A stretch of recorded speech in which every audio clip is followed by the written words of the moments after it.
இந்த இடம் திருவிக்கா நகர் பேருந்து நிலையம். திருவிக்கா நகர் பஸ் ஸ்டாண்ட்.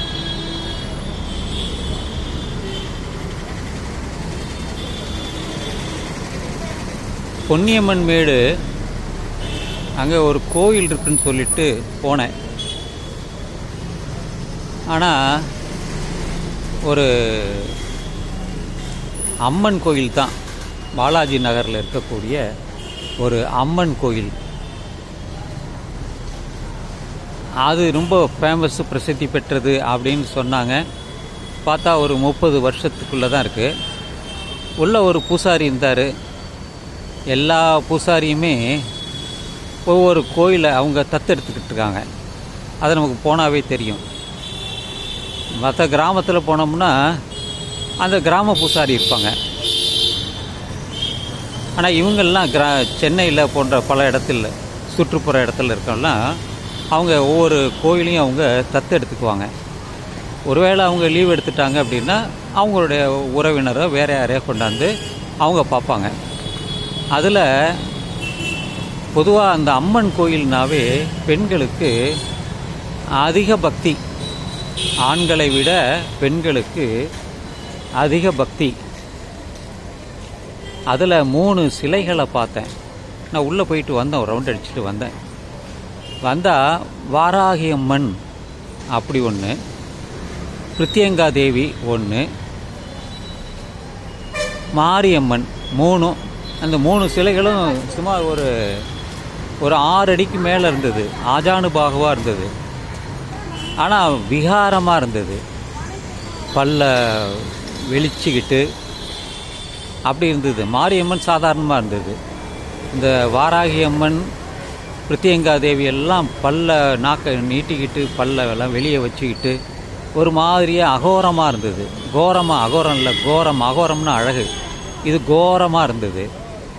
இப்படியெல்லாம் மக்கள் கிட்ட நின்று வேண்டிக்கிறாங்க. அதுதான் ஒரு ஆச்சரியமான விஷயமா இருக்குது. இப்படியெல்லாம் மக்கள் அதுவும் இந்த பெண் தெய்வங்களை அவர்கள் ரொம்ப நம்புகிறாங்க.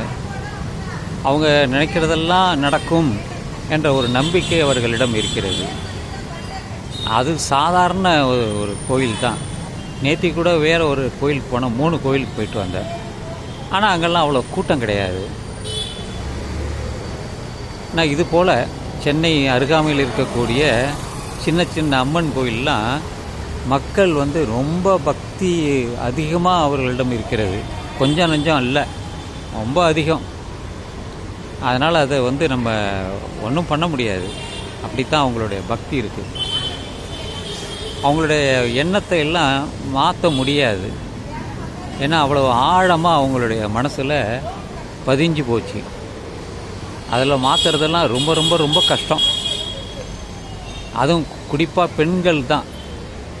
அவங்க மாவிளக்கு போடுறது. அப்படி இன்னொரு இடத்துக்கு நான் போனேன்.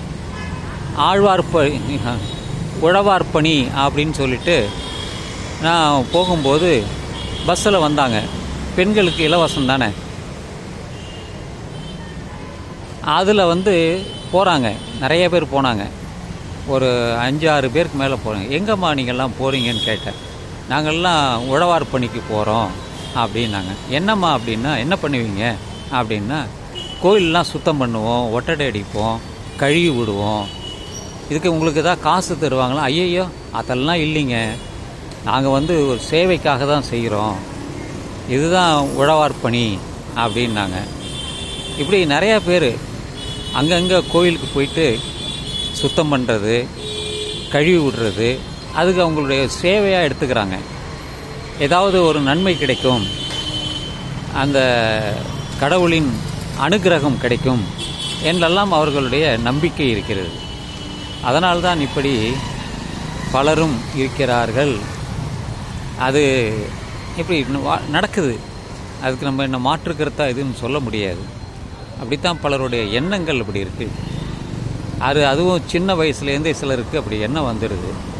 கோயிலுக்கு போகிறது, வழிபடுறது, வேண்டிக்கிறது அப்படி தான். பெரிய கோயிலுக்கும் அப்படித்தான், திருப்பதி போனாலும் அப்படித்தான், பழனி கோயிலுக்கு போனாலும் ஒன்று தான். திருச்செந்தூர் கோயில் போனாலும் ஒன்று தான், கூட்டம் தான் அங்கெல்லாம். நீங்கள் சௌரியமாக போய் பார்த்துட்டு வரலாம்.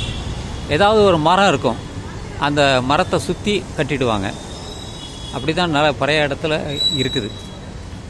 ஸோ இதெல்லாம் வந்து என்னுடைய மனசிலிருந்து வரக்கூடிய சொற்கள் தான்.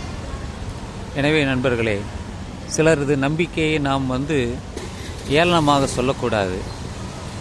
ஆனால் அது வந்து ஒரு நம்பிக்கையா மூட நம்பிக்கையா என்பது சிந்திக்கும் அளவிற்குத்தான் இருக்கிறது என்று சொல்லி இந்த இரவு பதிவை நான் நிறைவு செய்கிறேன்.